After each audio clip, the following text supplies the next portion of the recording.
എല്ലാവർക്കും പുതിയൊരിലേക്ക് സ്വാഗതം. +1 supplementary allotment അപേക്ഷ ജൂലൈ 12 മുതൽ ആരംഭിക്കുകയാണ്.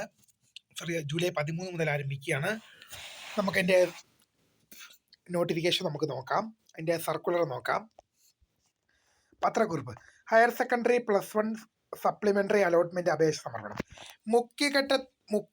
മുഖ്യ അലോട്ട്മെന്റിൽ അപേക്ഷിച്ചിട്ടും അലോട്ട്മെന്റ് ലഭിക്കാതിരുന്നവർക്കും ഇതുവരെ അപേക്ഷിക്കാൻ കഴിയാതിരുന്നവർക്കും സപ്ലിമെന്ററി അലോട്ട്മെന്റിൽ പരിഗണിക്കുന്നതിനായി 2026 ജൂലൈ 13 രാവിലെ 10 മണി മുതൽ ഓൺലൈനായി അപേക്ഷ സമർപ്പിക്കാവുന്നതാണ്. അത് ജൂലൈ 13 മുതൽ അപേക്ഷ സമർപ്പിക്കാവുന്നതാണ്. സപ്ലിമെന്ററി അലോട്ട്മെന്റിനായുള്ള വേക്കൻസി ലിസ്റ്റും മറ്റ് വിവരങ്ങളും 2026 ജൂലൈ 13 രാവിലെ 9 മണിക്ക് അഡ്മിഷൻ വെബ്സൈറ്റായ hfcap.kerala.go.in പ്രസിദ്ധീകരിക്കുന്നതാണ്.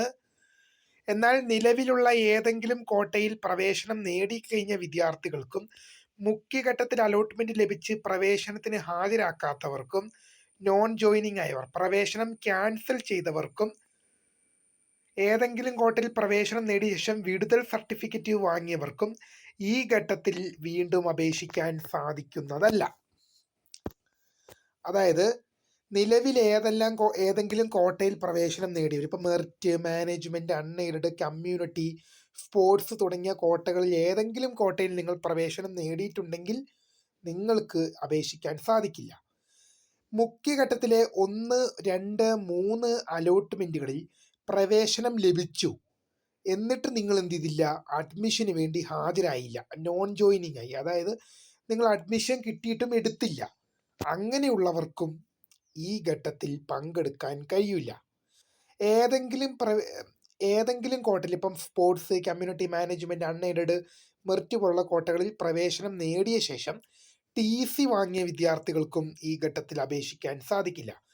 ട്രയൽ അലോട്ട്മെന്റ് പ്രസിദ്ധീകരിച്ച ശേഷവും എല്ലാ അപേക്ഷകരും അപേക്ഷാ വിവരങ്ങൾ പരിശോധിക്കണമെന്നും ഓപ്ഷനുകൾ ഉൾപ്പെട്ട അപേക്ഷയിലെ ലോഗിൻ വിവരങ്ങൾ ഒഴികെയുള്ള ഏതൊരു വിവരവും തിരുത്തൽ വരുത്തുന്നതിന് സമയം അനുവദിച്ചിരുന്നുവെങ്കിലും പ്രസ്തുത അവസരങ്ങളൊന്നും പ്രയോജനപ്പെടുത്താതിരുന്നതിനാൽ തെറ്റായ വിവരങ്ങൾ അപേക്ഷയിൽ ഉൾപ്പെട്ടതിനാലും അലോട്ട്മെന്റ് ലഭിച്ചിട്ടും പ്രവേശനം നിരാകരിക്കപ്പെട്ടു പോയവർക്കും സപ്ലിമെന്ററി അലോട്ട്മെന്റിൽ പരിഗണിക്കുന്നതിനായി അപേക്ഷ പുതുക്കുന്നതിനുള്ള സൗകര്യം അനുവദിച്ചിട്ടുണ്ട്.